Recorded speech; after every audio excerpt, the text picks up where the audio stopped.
Are you interested in trying spearfishing? It can be super rewarding and it can easily take over as your favorite hobby. It's happened to me and to many others. But where do you start? Well, first, try to find someone experienced who can take you out. If there is a spearfishing club nearby, that's the absolute best place to start. Most often, experienced spearos will be happy to help you out if you approach them with a bit of humbleness and eagerness to learn. Ideally, you'll be able to get some spare gear off of them as well, so you don't have to invest in it until you are sure you want to keep going. Once you've tried it, once or twice, you'll get a better feeling for whether it's actually something you want to do or not. Now, I would definitely not recommend trying it out on your own.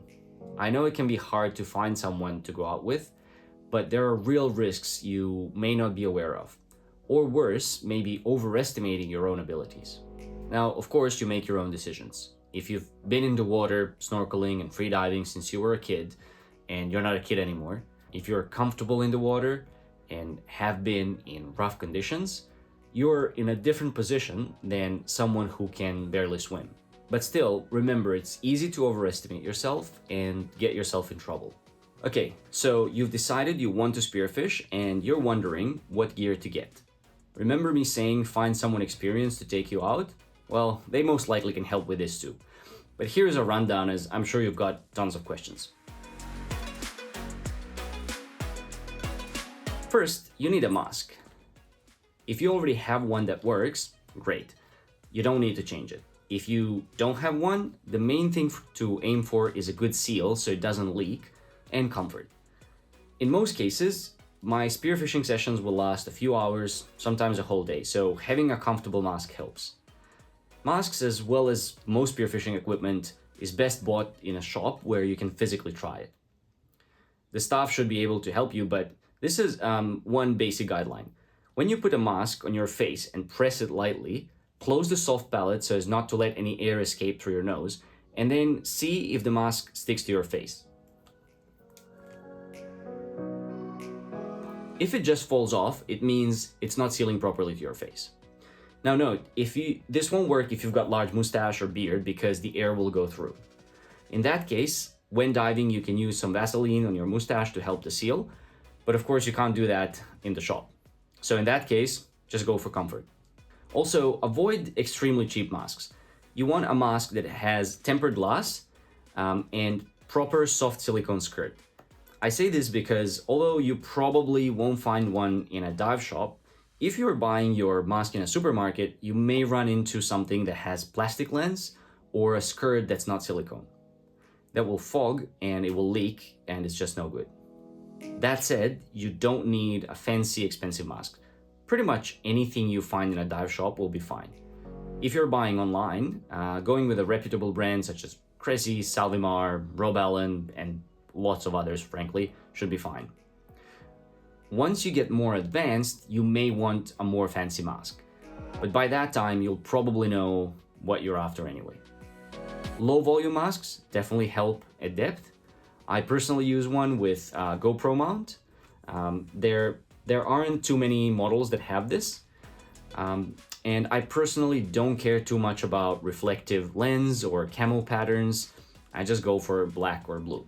So that's it for the mask. Okay, so you've got your mask. The next piece of gear you'll need is a snorkel. And what makes a good snorkel? I think simplicity. I prefer standard, flexible tube type without any special additions. Avoid contraptions such as floats that are supposed to prevent water from getting in, or quick purge valves. In my experience, they don't work too well and they just get in the way. So, in my opinion, a basic snorkel is already too expensive for a piece of tube. No need to go further overboard. A simple cover to prevent water spray coming in is fine, otherwise just keep it simple. Quality does matter, as you're likely to either break or just bite off a low quality snorkel. Again, a good brand will likely do fine. And then we have snorkel keepers. This is just a little device to attach your snorkel to your mask. And as far as I'm aware, there are two types. First, this is the hard plastic one. They're designed to be easy to attach and detach. And the second type is the silicone ring type, like this one. It's simple, it's very cheap, although they're both cheap, and I prefer this one, but you won't go wrong with either. Next up are fins. Now, if you're playing around in waist deep water, it's warm, there's no current, then fins are not even absolutely essential. But in any more difficult conditions, they definitely become essential, and I never die without them. Unlike the mask where whatever you get will work, with fins there's a broader range both in price and performance. Generally, when spearfishing and freediving, we use long fins. They give you more propulsion, so they can get you out of tricky situations such as current more easily. And short pull fins are not going to be of much help, and scuba diving fins are not the best choice either. But if you're just starting out and that's all you've got, you can certainly start with them. Now, most quality spearfishing fins will use closed pockets. They help keep the fins on your feet more securely, and it's easier to fin. When buying a pair of fins, make sure you take into account whether or not you will be using any dive socks or not. Generally, you will wear socks when spearfishing, even in warm water to prevent blisters. But if you always dive in 29 plus Celsius water, you may decide to skip them. For me, I wear 2mm socks in warm water and 5mm when it's cold. The important thing here is to make sure you can comfortably fit your foot in your fin with the thickest socks you plan on wearing. And then it comes down to comfort.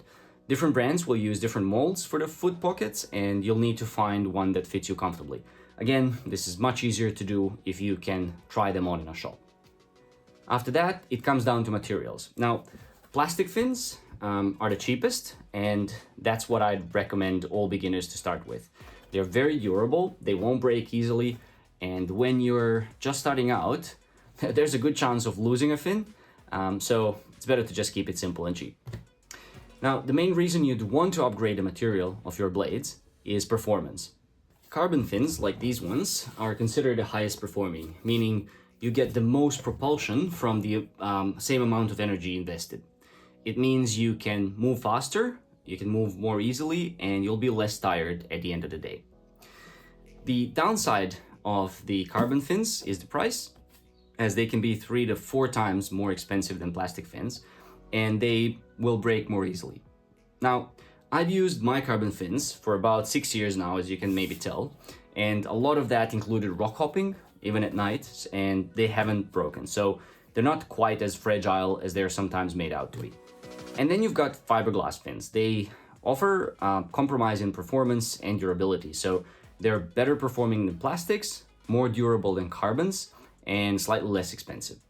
So at the end of the day, this will mostly be about your budget. So carbon or fiberglass fins are worth it, but they're not necessary if you're just starting out, and you may want to hold off until you better understand what you need. So that's fins. Next, you may need a wetsuit. I say may need because it depends on where you're diving. If you are doing short spearfishing sessions and the water is very warm, say 28 degrees Celsius and over, you may not need a wetsuit. If you're unsure, your best bet will be to figure out what other people in your area are using and combine that with your preferences, meaning how hot or how cold do you get. I live in the tropics, but we're a bit further away from the equator, and that means very warm ocean in the summer, about 30 degrees, but fresher in the winter, about 23 degrees. I also get very cold, so I wear a wetsuit all year round. In summer, it's going to be 3mm closed cell, and I'll talk about open and closed cell in a minute. And in winter, it will be a 5mm open cell wetsuit. Other people will just have a stinger suit in summer, so that's just Lycra, and 2mm in winter. So in short, the thickness of your wetsuit and whether you even need one depends on you and the water you will be diving in. But even in warm water, having a rashi vest or similar is helpful just for protection, as you'll be lying on the floor, you'll be handling fish, and so on. Now, if you start looking for wetsuits, you'll find various options, so let's discuss that. The first one is 1 part versus 2 part. Most spearfishing wetsuits will be 2 parts. So they'll have a top and then they'll have a bottom. Two-part wetsuits seal better because they overlap more and so are generally warmer. Number 2, open cell versus closed cell. Now, open cell just means there's no nylon lining over the neoprene. So here you can see nylon lining over the neoprene, whereas on an open cell, there's no lining. And because there's no lining, it makes it stick to the skin better and thus makes it warmer. An open cell wetsuit is going to be significantly warmer than a closed cell wetsuit of the same thickness. The downsides of an open cell wetsuit are that it's much easier to damage, as the unprotected neoprene is very soft, so as you pull on it, you can easily make tears in it. And they're much harder to put on because they just stick to your skin, so they usually require some sort of lubricant or wetting the wetsuit prior to putting it on. A closed cell wetsuit has this nylon lining over it, so it's just much easier to put on. It's much more durable, it's not easy to damage, but it's not quite as warm. Number 3, whether it's hooded or not. So your head is a huge source of heat loss, especially my bald head. So in colder water, definitely look for a hooded wetsuit. And even though hoods can be purchased separately, they don't seal as well and they're more suitable for warmer water. Number 4, camo pattern like this. So the idea is this will help you hide better or blend in other words, make the fish less scared of you. Now, I personally haven't noticed any such effect, and I've had black, green, and camo wetsuits in various colors. I mean, brands need to somehow convince you their new wetsuit is worth upgrading to, and there's usually not much new from one generation to the next. But make up your own mind. Or just buy a pretty wetsuit to feel pretty. And finally, spearfishing wetsuit versus wetsuit for another purpose. The main difference, aside from a possible camo pattern, is that a spearfishing wetsuit will have reinforced knees and elbows and a loading pad on the chest. So this is for loading the gun. This is reinforced knees. Both of these are very useful, and without them, it's just much easier to damage the wetsuit. So if you can, definitely go for a spearfishing wetsuit. So in summary, in warmer waters, go for closed, 2 to 3 millimeter, possibly without a hood, closed cell. In colder waters, go for open cell, 5 millimeters, or even more if it's very cold, and definitely with a built-in hood. Prefer a purpose-made spearfishing wetsuit, and finally, camo pattern is mostly just for the show. So that's the wetsuits.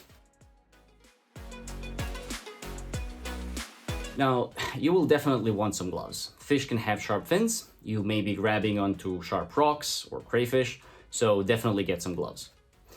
In warmer waters, you need gloves just for protection. I use anti-cut garden gloves and they serve me well.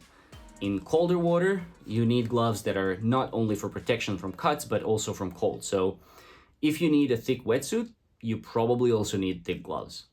And if you are going to be grabbing crayfish or lobsters, you want gloves that are going to be abrasion resistant. Avoid scuba diving gloves because they usually don't have this protection layer. Either way, I find most gloves don't last very long, so don't overthink it. So that's gloves. Make sure to follow for more tips, and if you're already catching fish, check out the link in my profile for fish recipes and other goodies, and to check out the filleting knife I'm making. So, you've got your mask, snorkel, fins, wetsuit, and gloves. If you try going spearfishing with that, you'll find you won't get very deep. So next you'll need a weight belt. Now obviously the point of the weight belt is to help you sink. Now your body naturally floats, and when you add a lot of neoprene, especially with thicker wetsuits, you become so buoyant you need to spend a lot of energy to dive down, and you also won't be able to stay down. There are two main types of weight belts. One is nylon or webbing, and the other one is rubber. I definitely recommend rubber. I don't have a nylon one to show you. The reason is, as you dive, your wetsuit compresses, and so a weight belt that was a tight fit on the surface suddenly becomes loose and starts rolling around your waist underwater. With a rubber belt, this is much less pronounced because it's elastic, so you can tighten it more on the surface. Next, the type of buckle. Generally, you've got two options. First, there's this one with a pin.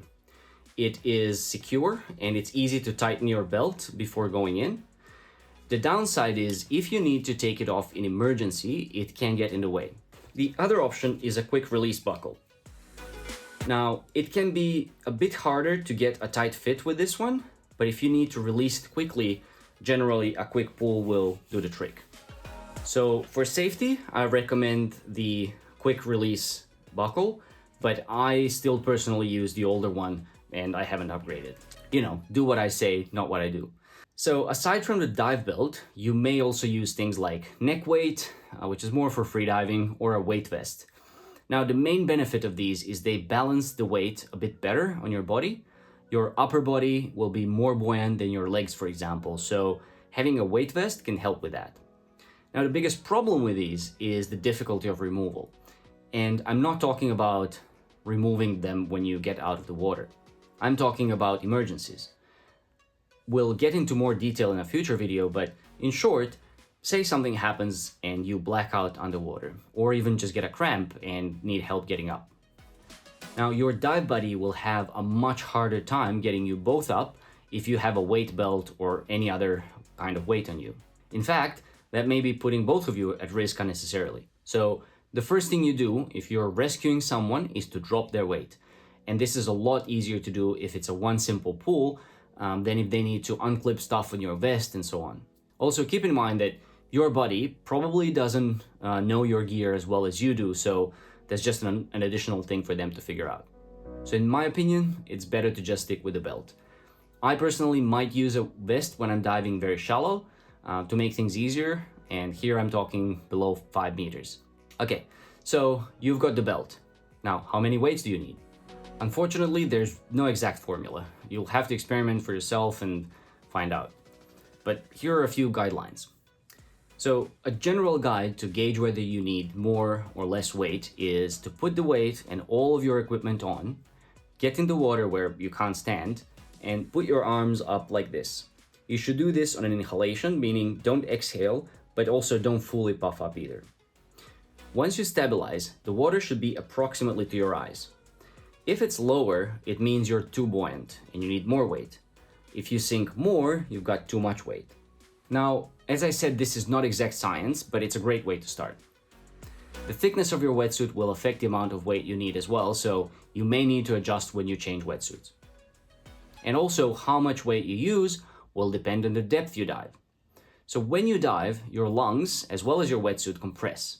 So even if you're buoyant at the surface, you will start sinking at some specific depth as your body basically becomes smaller. Now, the depth at which you neither sink nor float is called your neutral buoyancy depth, and it depends on the weight you carry. So if you are diving shallow, you will typically use more weight because you'll need to be able to stay down at these shallower depths. So, for example, if you are only diving in 4 meters of water, you want to be negatively buoyant at that depth, or you'll struggle and it will just keep pulling you up. But then if you're diving deeper, you don't want to be negatively buoyant at 4 meters because you don't want to be overweighted. Remember, you become less floaty as you dive deeper. So what this means is that you effectively become heavier, and so you need to spend more energy to push yourself up. And so when you're diving deep, the last thing you want is to struggle to swim back up when you're tired and you're out of air. And speaking of that, never be sorry to lose your weight belt if you struggle. Whether it's a fish pulling you down, or entangled rope, or you're just out of air, if you're having trouble going up, just release your belt. It's just not worth your life. But we'll cover that in more detail in another video. Larger people will need more weight, as will thicker wetsuits. I normally use 6 kilos, and that's 4 of these big weights on a 3mm wetsuit. But I'll drop to 3 of these if I'm diving more than, say, 15 meters. But I'm a pretty floaty guy, and I know people much larger than me that also dive with 4 weights. So you'll just have to experiment. If you have access to a deep enough pool, it's a great way to find your ideal weight that way before going out to sea. If unsure, err on the side of being lighter. It will be harder to dive, but it will also be less dangerous. You can always increase the weight next time. Well, I bet you didn't expect the part about weight belts to be this long. But for your safety, it's important to get it right. We're getting there. Next, let's talk about your spear or spear gun. So you'll need something to catch fish with, and although you could catch some things by hand like crayfish or lobster, or some types of mollusks and snails, or sea urchins, in most cases you'll want to catch fish. And you've got two options, a spear gun or a pole spear. Now, the pole spear is a handheld spear with a piece of rubber at the back, which you stretch and then use that for propulsion. A lot of spearos will recommend beginners start with this. The logic behind it is a pole spear has a much shorter range than a spear gun, so it will force you to learn how to approach fish. It is also less complicated, and there's less chance of hurting yourself or someone else. Now, I agree with the arguments, but I personally started with a spear gun, and I haven't found that to be a problem. If you are a more impatient person and just want to start getting fish as quickly as possible, then a spear gun will be easier. I will also say this, if you are trying to get someone young into the sport, say a young teenager or under, I totally see how a pole spear is just less risky. It's less risky they will injure themselves, and much less risky to hurt someone else inadvertently too. So pole spears are pretty simple devices, and if you want to start with that, I completely encourage that. You can come back to this video later. But here, I'll focus on getting your first spear gun. Now, the first thing that will determine what you will go for is probably the price. So, what makes a spear gun more or less expensive? Well, number one, it's the brand. Good brands have a long-standing reputation for producing high-quality spear guns, and they're able to charge for that.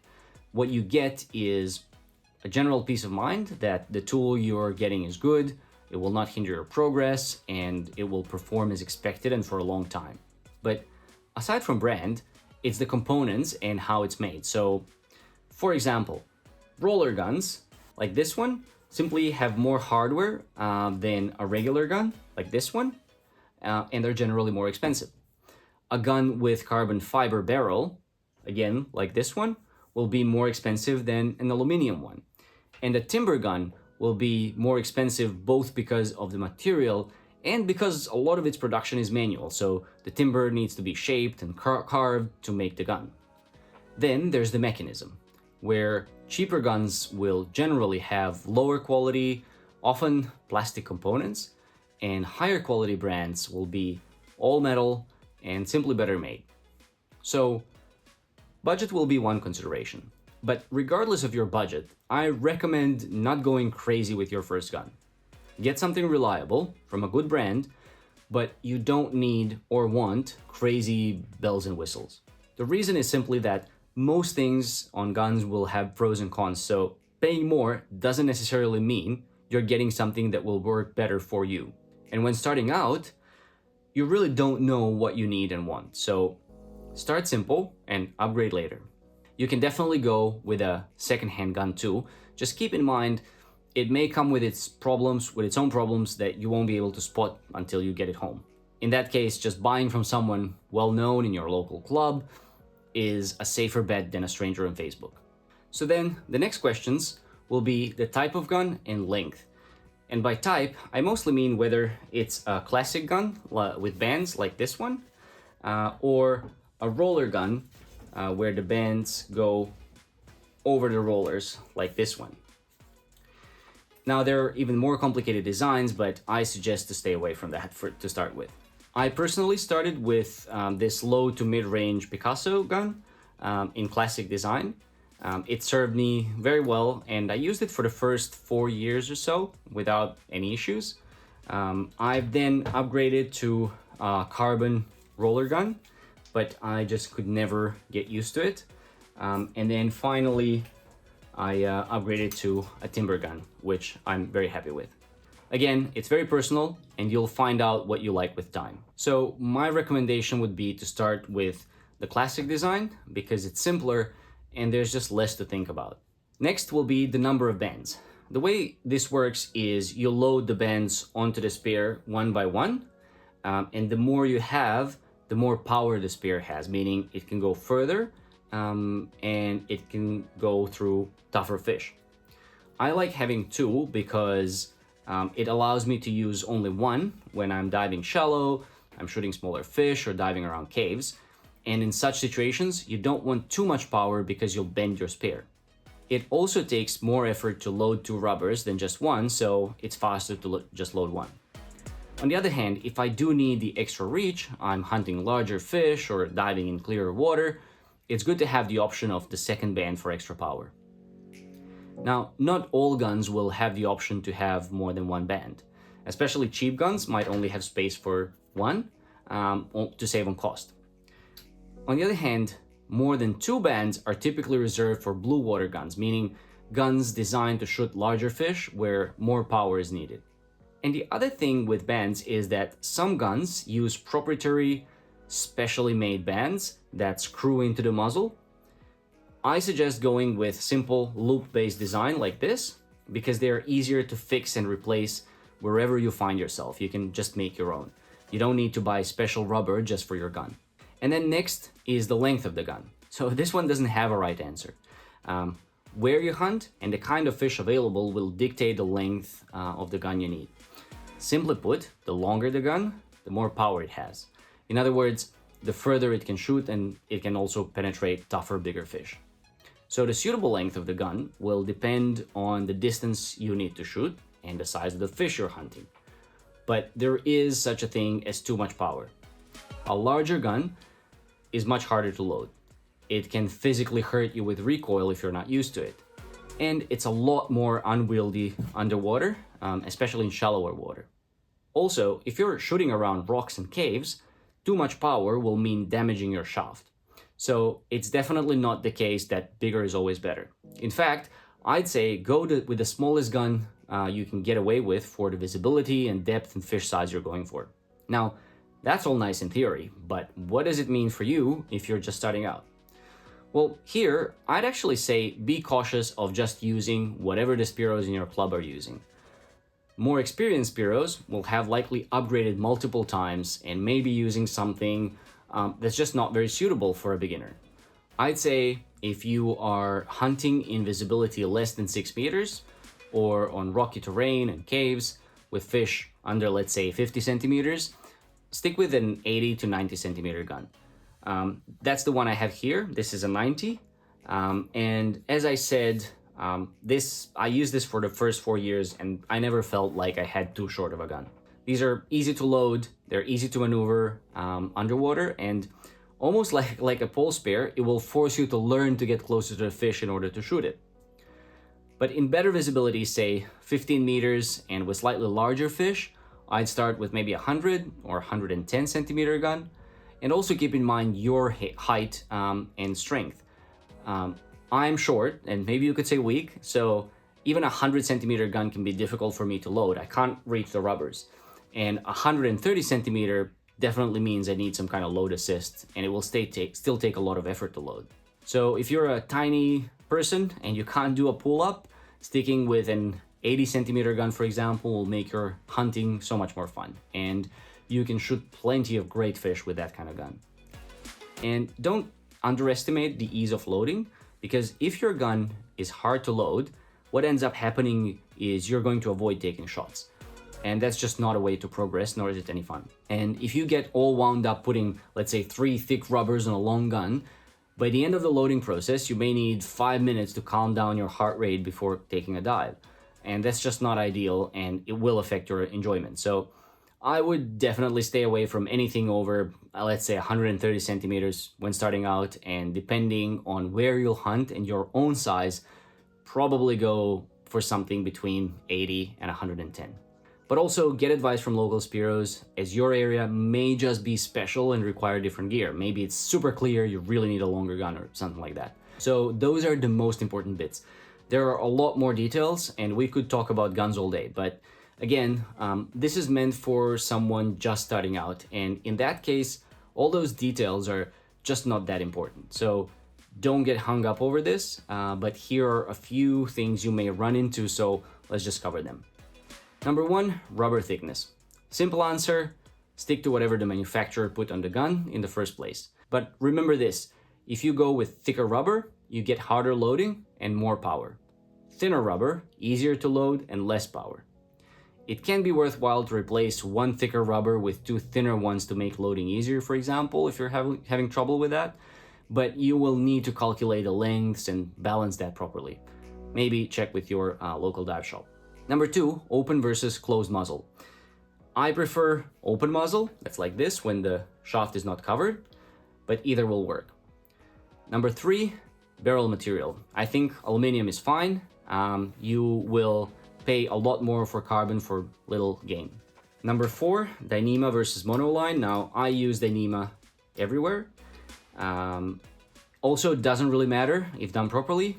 Most guns will come rigged with monoline. Apparently, it's faster through the water. I personally don't like it because it takes shape after a while. And I also don't like that you need tools to rig it. Dyneema is just rope, so you just need to learn a couple of knots. Number 5, shaft thickness. Again, go with whatever the manufacturer put on the gun. There is more to this, but I think I covered the main ones. And we're nearly ready for that first spearfishing session.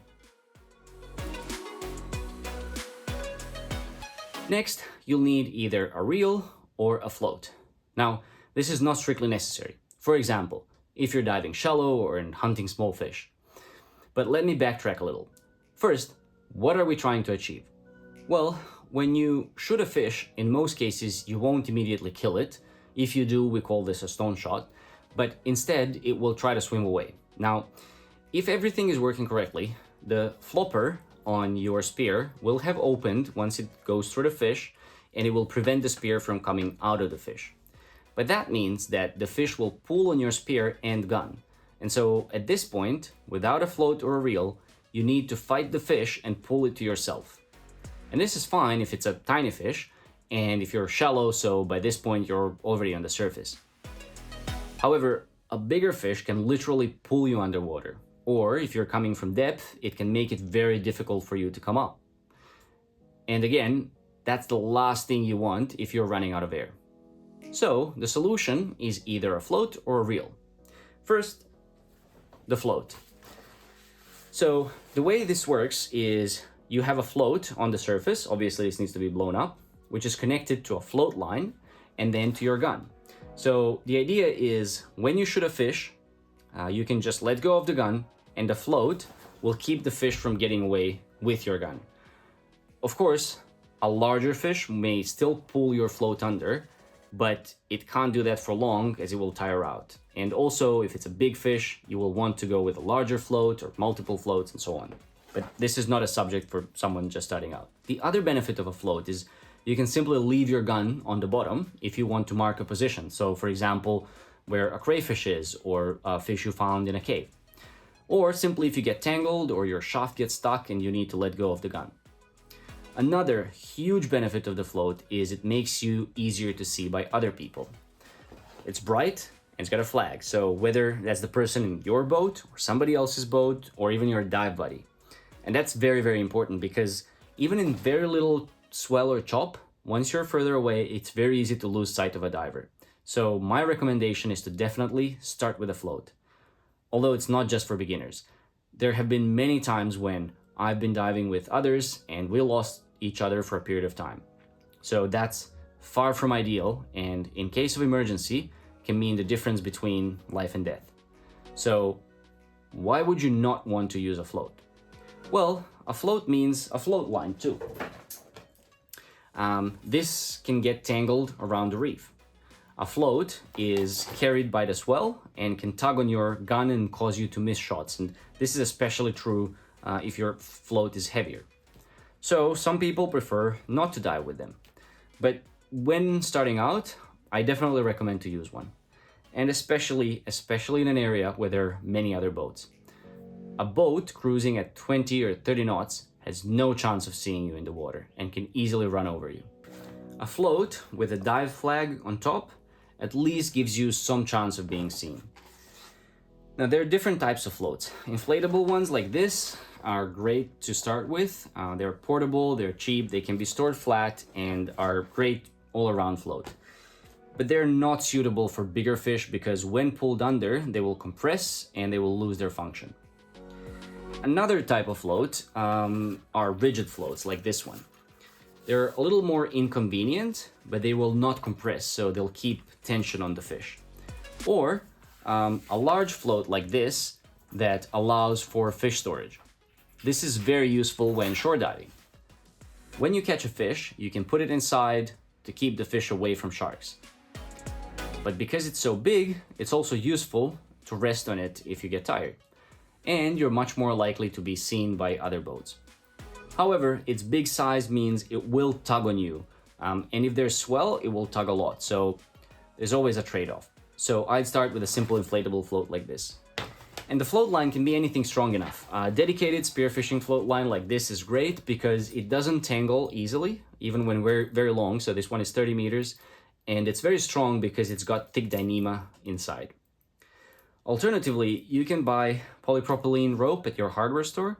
So look for something with 200 to 300 kilo rating, as that will typically match your gun rigging in most cases.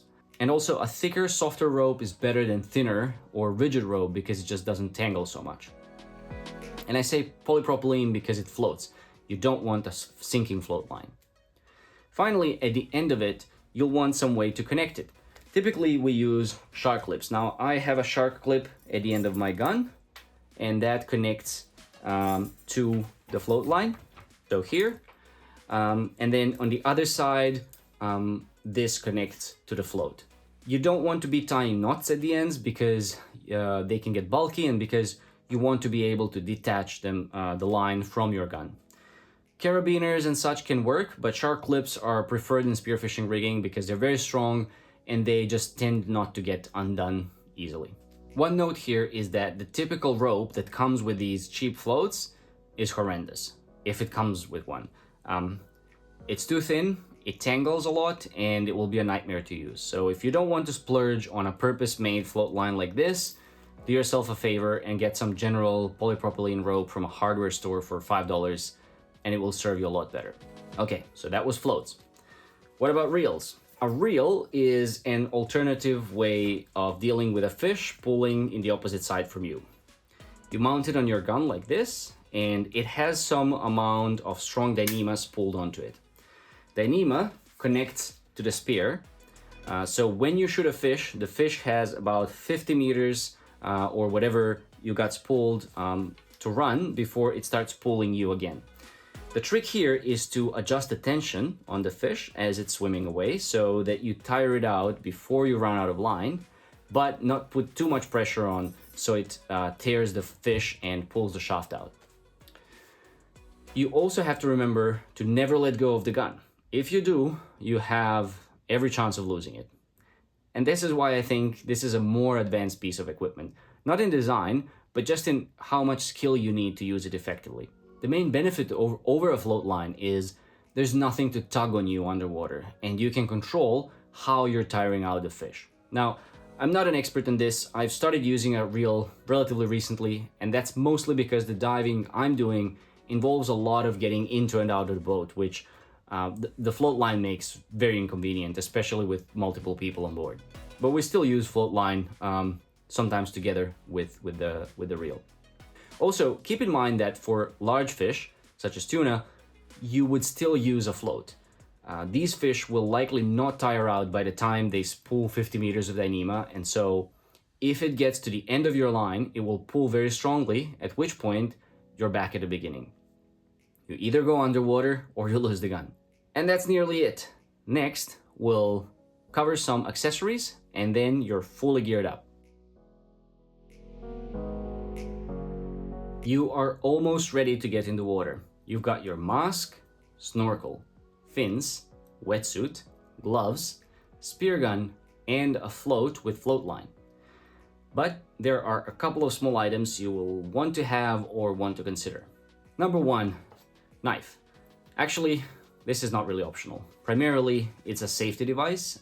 If you get tangled, and this can happen, you need to be able to free yourself. So having a knife to cut through your ropes and lines or even seaweed is essential. Most people will keep their knife around their calves or around their legs, but you can also put it on your belt or around your upper arm. And some people dive with 2 or even 3 knives.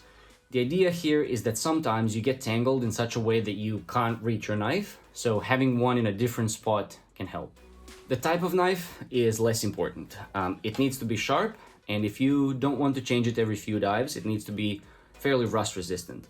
So for example, this one is absolutely terrible, whereas this one is not so bad. I prefer simple, medium-sized knives and simple sheaths. Knives are something you'll occasionally lose, so I personally don't like buying expensive ones, but some people prefer high-end dive knives, and in particular, titanium knives are popular because they don't rust. Make sure the knife has a way to secure it in the sheath like this one so it doesn't fall out when you're upside down, and that whatever rubber or straps it comes with fit around your leg or arm or wherever you keep it. Stringer. When you catch a fish, what do you do with it? Well, if you have a large float like what I've shown last time, you can simply put it there. If not, and you have a boat around, you can put it in the boat into an esky, and that's actually the best option. But if you have neither, you need to somehow keep the fish with you without going back to the shore every time. Now, the worst thing you can do is to carry it in your hands or around your belt, at least if you dive in an area where there are sharks. You're basically making yourself a bait, and that's a bad idea. So, in the absence of a big float with storage or a boat, the next best or next worst thing is a stringer. It's a simple needle-like device you hang onto your float and string fish onto. This won't protect your fish from sharks, but at least if one comes, it will be away from you. Alternatively, you can use something like this. I think it's called a speed needle or something similar, which is part of your float line. You would disconnect the line from your gun, thread the fish onto the line, and then clip it again.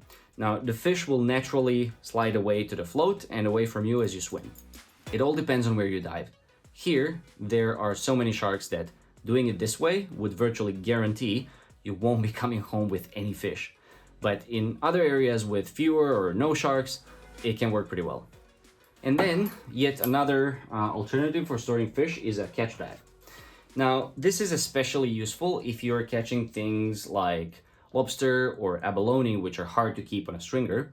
The bag has a mechanism to keep it tightly shut, and it lets the water circulate so the fish doesn't spoil.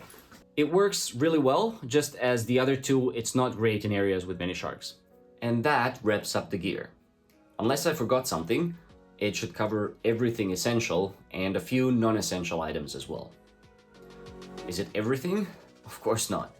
Like any hobby, there's an endless amount of gear you can get that will promise to make you a better spearo. Of course, gear doesn't do that, but you'll still buy it. That's what hobbies are for. Make sure to subscribe for more tips and follow the link in the description for recipes, goodies, and to check out the filleting knife I'm making.